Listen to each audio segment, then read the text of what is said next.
That is. Smells good. Smells good. Yep, smells damn good. What a great day to be here.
I'm sitting there, I'm asking questions, you're shaking your head.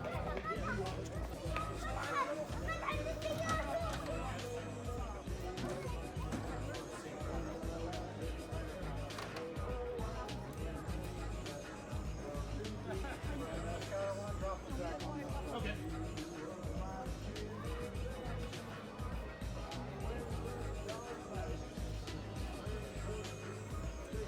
His twin brother.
Firing order reads 1542638.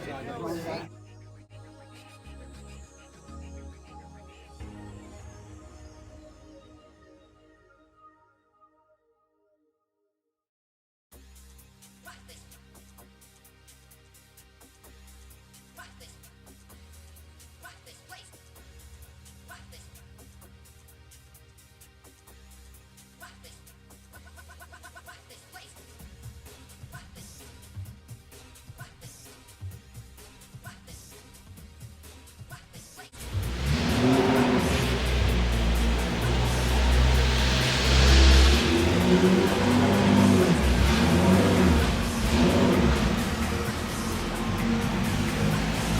this way. Good, good, this way. Okay.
How beautiful this car is, but we're talking about a winner. These cars won at Nürburgring. This car won with Moss at Nürburgring. In fact, he won 3 times. I think Aston won twice at Nürburgring.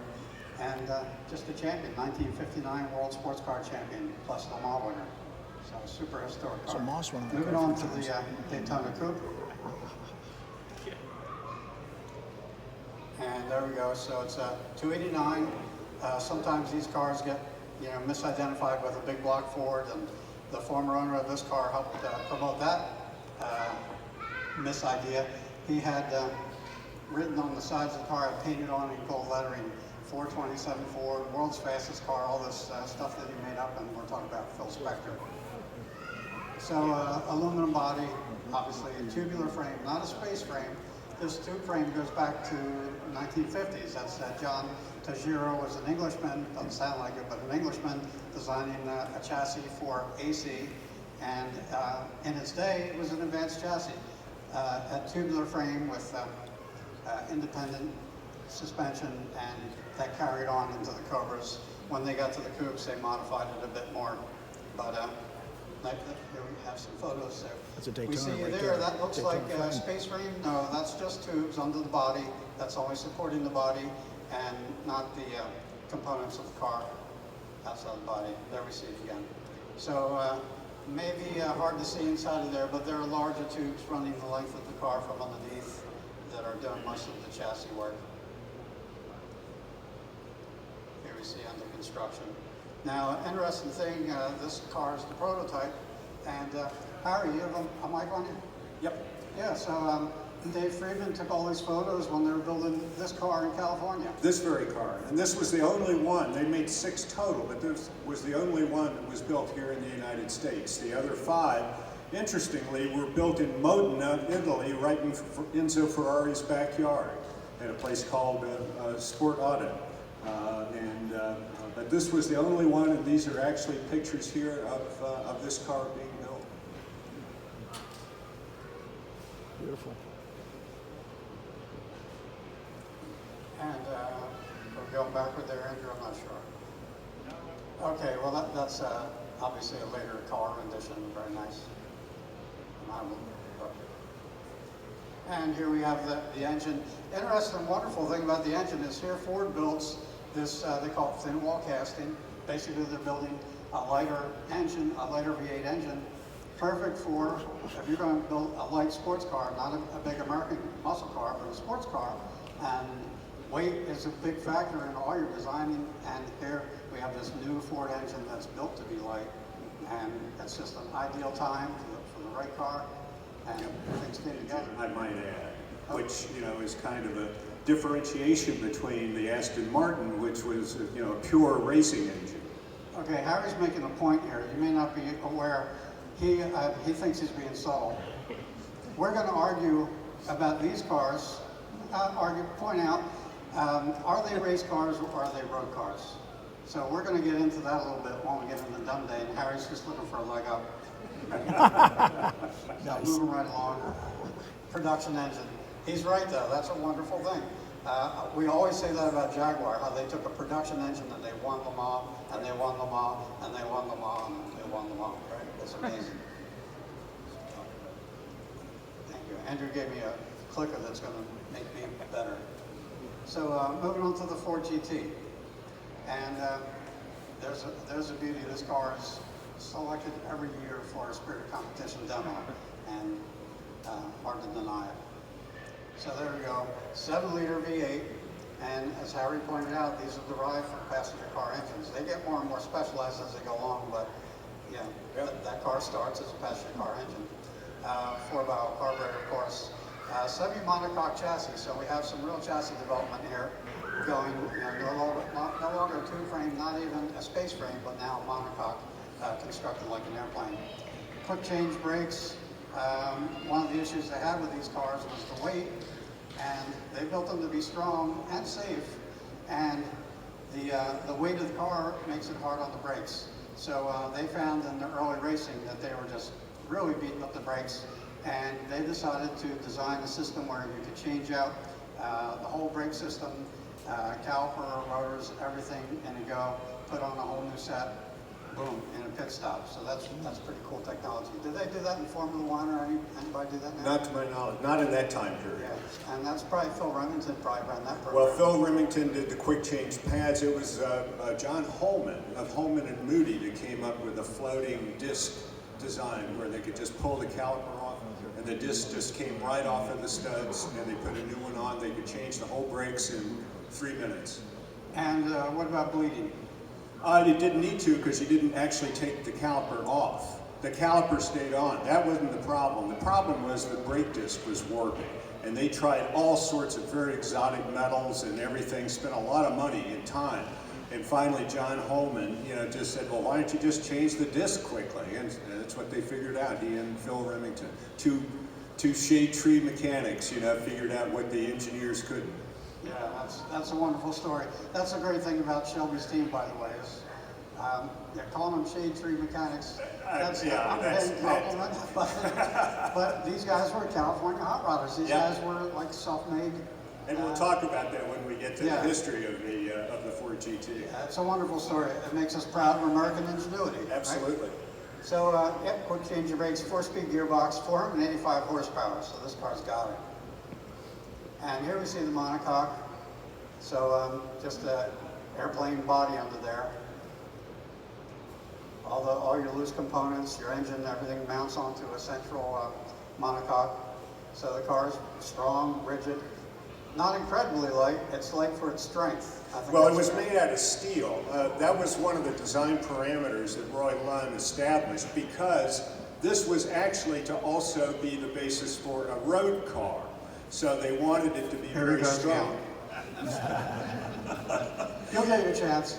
But I would like to point out that this was 1963 when this chassis was designed. The year before, the very first Formula One monocoque, which is generally considered to be the first monocoque chassis design in the Lotus, was introduced. And so this is actually a very revolutionary chassis design for the time. Which Lotus? Which Lotus, Harry? The Lotus 25. Okay, now that's funny because I heard that Eric Broadley designed this car. Not true. Well, that's not our argument today, though, is it? No, it's not. We could go on and on about that, and but our argument today is that a road car or is that a race car? We'll get into that. Look from the rear, so quick change gearing. We're looking at the back of the transmission there at the rear, at the center. And change your gears for the track you're on. If you're at Le Mans, where it gets very fast on the Mulsanne, you put in your high-speed gearing and get 200 and what these do, 220? 210 on the Mark I's. The Mark II, the 427, was anywhere up to 230. Yeah. What'd you need to catch that?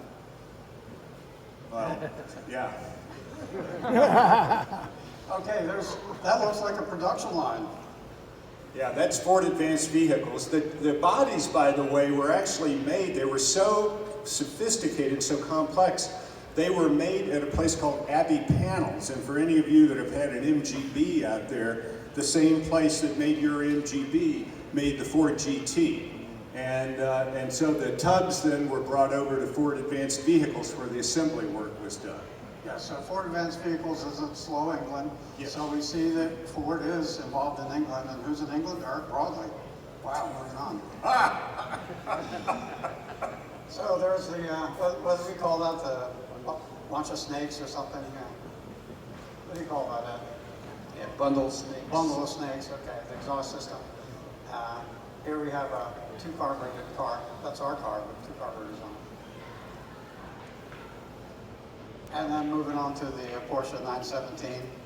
Well, that's going to be a tough car to defend as a road car. Well, it's just two 911 engines put together, right? Oh, okay, thank you. Okay, so 5-liter, 2 4-barrel carburetors, I don't think so. Fuel injected, and 5-speed gearbox, aluminum space frame, and we call that's a space frame with tubes that are as big as your little fingers, and that's about all the frame is. We'll have a frame picture come up in this, talk a little more about that. Probably not, because it's designed for all these tubes to be working in tension, and how do you twist the tube that you're pulling on? So really remarkable that and what can that weigh?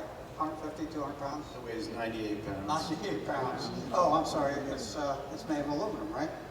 Yes. And yeah, so super lightweight. That is not ridiculous. You're supporting a 240 mile an hour car on this.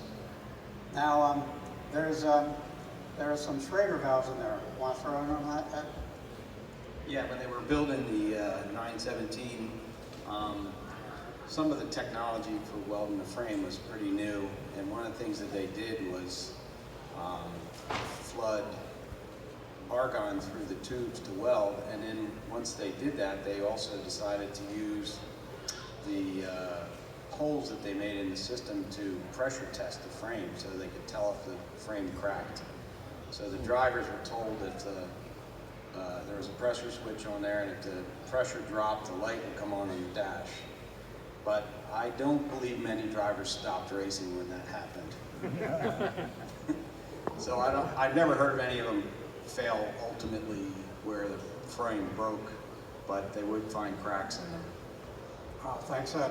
And he points out something that I think we know about guys racing these kind of cars. These guys have the spirit of competition, and you don't stop them because something's flying off the car. They want to go. They're there to win. And most of these guys are real fighters and ridiculously brave. There's our 12-cylinder, beautiful engine. Ed, you want to describe that real quick for us? Yeah, it's a flat 12. It's innovative in that they put the two ends. It's got a crank that's driven from the center.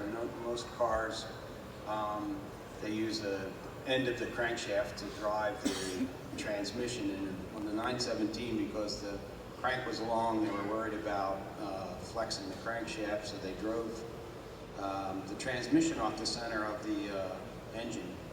And it made for a very reliable, robust engine, that technology. Otherwise, it's technology that they'd already developed on the 908 and some of the other cars, and they just added cylinders. But the crankshaft was the big innovation on the 12-cylinder motor.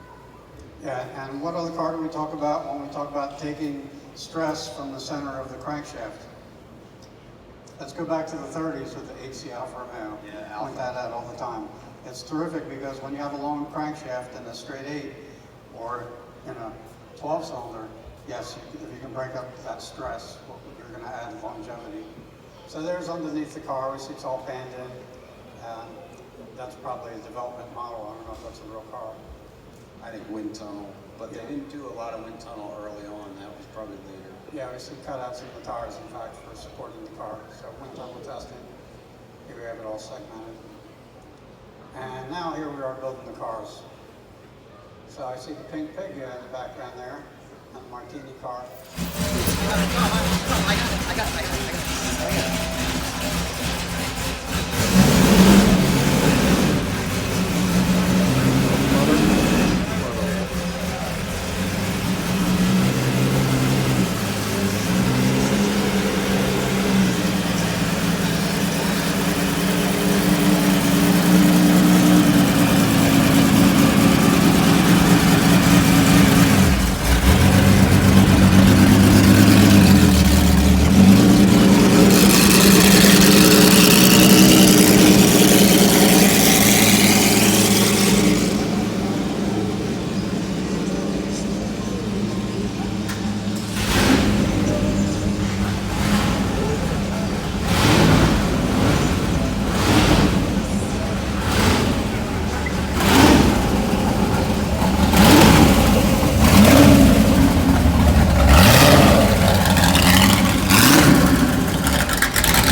I don't know.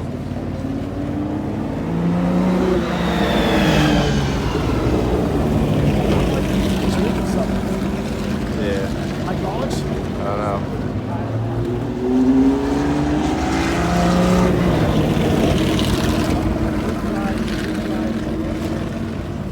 Maybe an overflow sensor or something.